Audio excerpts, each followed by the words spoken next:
Thanks, Christopher. Thanks, everyone, for calling in today. We'll ask Coach Smart for maybe just an opening remark, and then we'll go to your questions. Coach?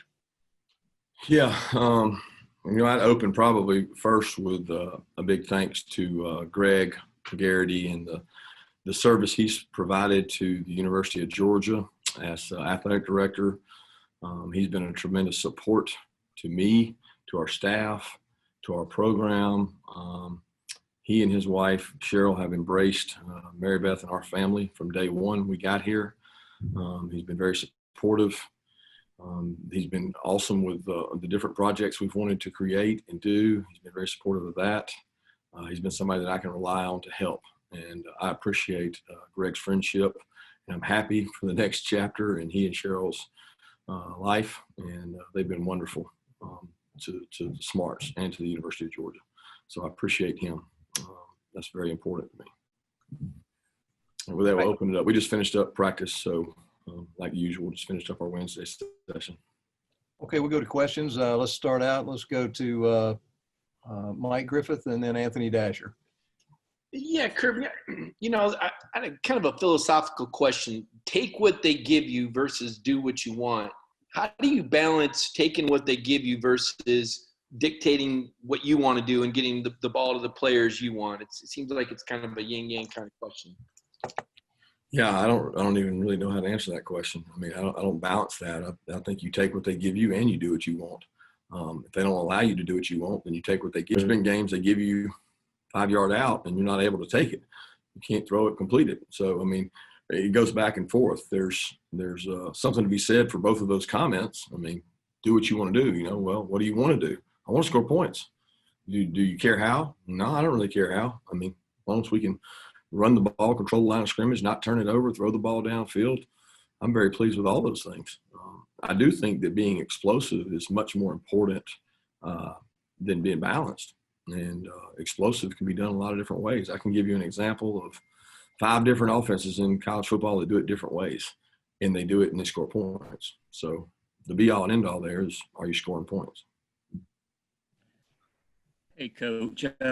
Yesterday you were very complimentary of Sarah Fuller, and guys we talked to, were as well. But from strictly a football perspective, man, she's expected to kick off against you guys on Saturday. If she were to find herself in harm's way, is that a conversation you will have or will have to have with your kickoff team?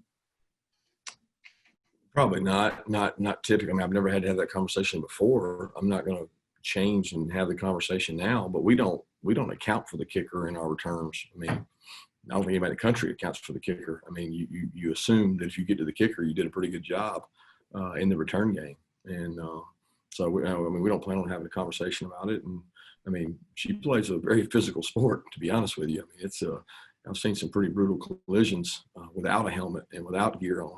So I'm sure she can take care of herself when it comes to that. But that's not something that we've really concerned ourselves with because we don't assign anybody to the kicker. Okay, let's go to Zach Klein and then Seth Emerson. Hey, Coach, is the most high-profile coach at the university. The relationship with you and the athletic director always so important. What are you looking for? Some qualities with the next man or woman who steps into the chair of Greg in the corner?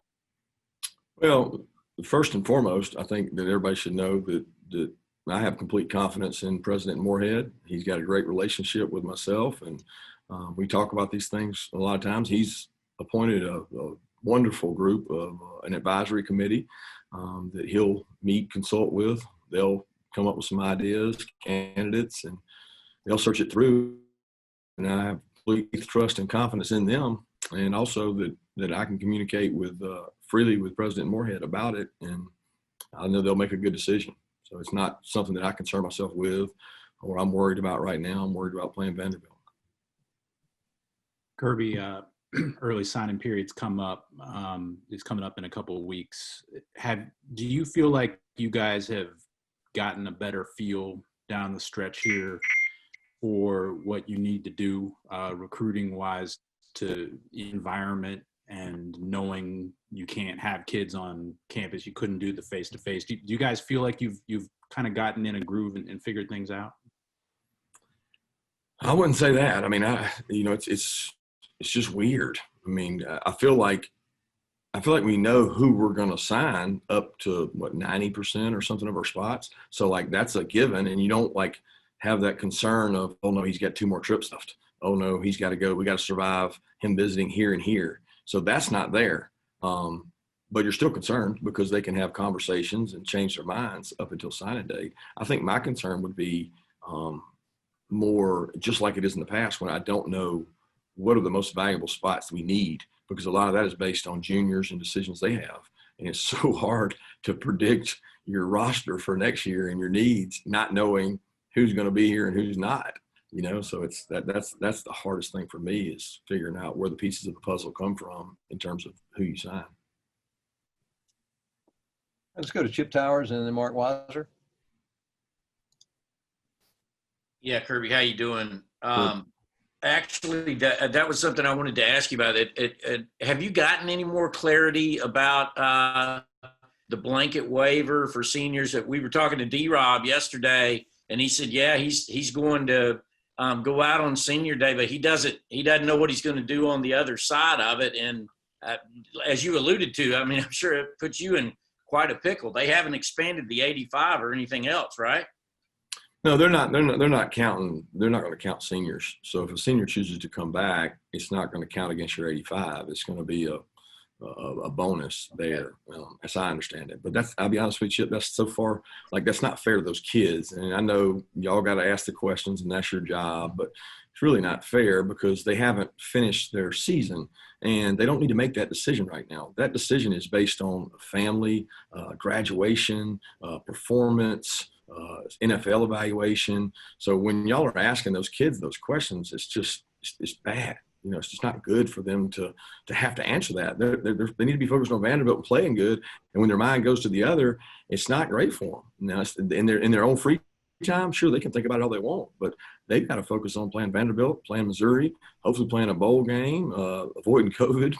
There's a lot of things going on before they have to make that decision. But as far as the seniors go, they would be able to stay. And you know, I think it's a great thing because they get a chance to possibly graduate. There's so few redshirt seniors on any team anymore. It just doesn't happen. You know, we've got, I think, Ben and Prather. Those are the only 2. And the rest of the guys, it would be an opportunity to graduate from college and possibly play again. Thank you. Kirby, you pretty much had a lot to say about Greg McGarity. I was going to ask you about him, but in the meantime, let me ask you about the new interim AD, Josh Brooks, your interaction with him through his time back here. And I don't know if you guys crossed paths, before that even. Yeah, I know Josh well. Josh has been here. He's been the number 2. He's had a wide range of experiences in college athletics all over. He's a good, logical choice to be the interim. And I know he'll be a candidate that is looked into deeply. Let's go to Jake Rowe and then Jed May. Kirby, a lot of your young offensive linemen got a chance to play against Vanderbilt, and you kind of gave us an evaluation of all of them last week. But what did you think of the way they handled that final drive? I mean, it didn't look like South Carolina was able to really slow you guys down, and they kind of knew what was coming. I know they were worn down, but what did you think about the way that Broderick and Clay and Truss and a bunch of those guys kind of carried themselves on that drive? I was proud of them. I was happy for them. They got to go in. Van Pran got to go in there and play, and Broderick got to go in there and play, and that was great for those guys to get some of that experience. And in the past, it happened so much more often, and now the times we live in now, there's not many SEC schools that are getting to do that. So it was a reward for them, but I look forward to seeing them grow and get better, and they can do that every day in practice. Kirby, I think you mentioned 2 or 3 times since the end of the game the other night that this senior class has a chance to go out as the winningest in school history. I think by my math, they got to win the last 2 games and then a bowl. Has that something you've talked with them a lot about over the back half of the season, about how, an SEC championship might be a long shot, but there's still, I guess, plenty of legacy and history type stuff on the line down the stretch? Yeah, we talked about it, I think, leading into the last game once on a conversation we had on Friday, but I haven't belabored the point. Just think it's something that keeps you motivated. If that's something that motivates you, I mean, if it's legacy is important, that means something. Certainly been a lot of great senior classes. And I told them when we were just talking about this with last year's class that they had the ability to tie it.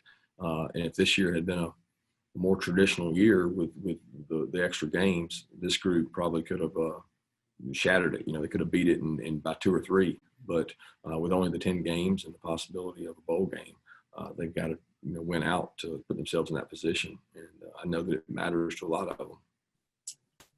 Okay, let's go to Austin with the red and black, and then Charles Odom with AP. Hey, Kirby. Yeah. So in regards to Vanderbilt's offense, now they're with Derek Mason getting fired a few days ago, and Todd Finch now taking over. Where have you seen kind of the differences, I guess, in the offensive style from this year and last year with Todd Finch calling plays there? Well, he's opened things up more. He's also, he's having to deal with freshman quarterbacks, which is tough, but he's done a really good job with the 2 freshmen, and he's got them playing well. Very, I guess, what's the right word? I mean, their scheme does enough to give their freshmen a chance to be successful. So they go tempo to ease things on him. Simplify defenses. If you go fast enough, defenses can't do a lot of things. So that simplifies it for the young quarterback. He's a great RPO thrower.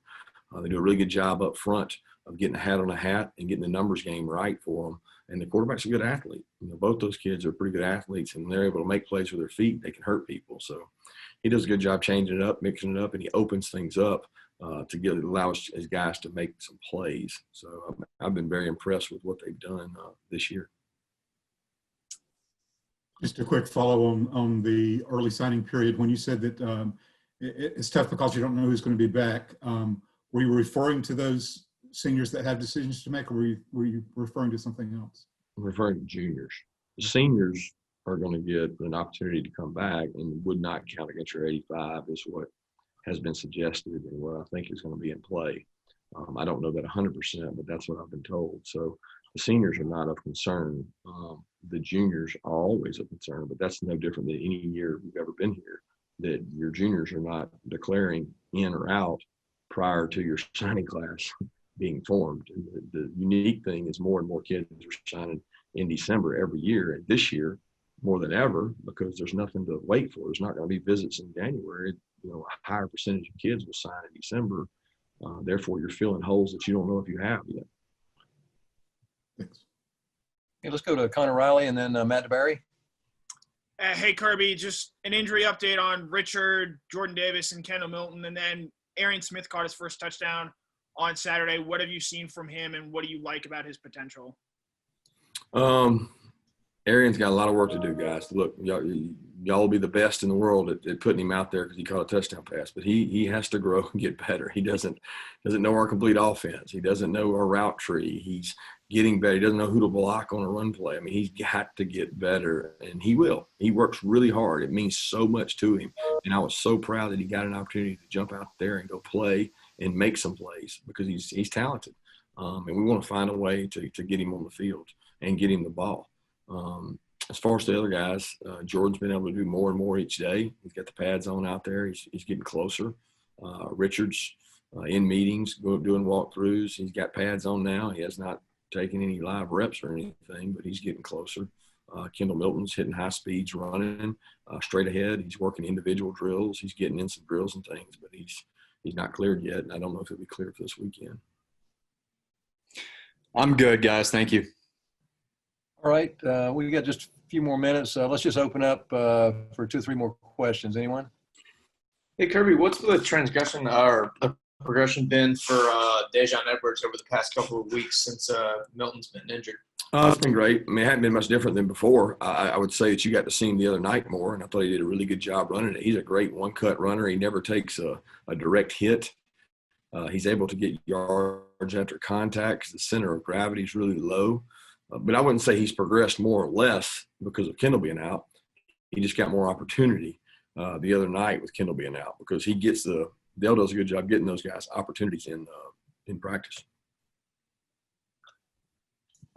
Kirby, do you have any indication December 12th, December 19th, those makeup games and stuff haven't been announced, but do you have any indication on where everything stands with the Missouri game? Are you confident that game is going to be able to get played, or do you have any comment on that right now? Don't really know much.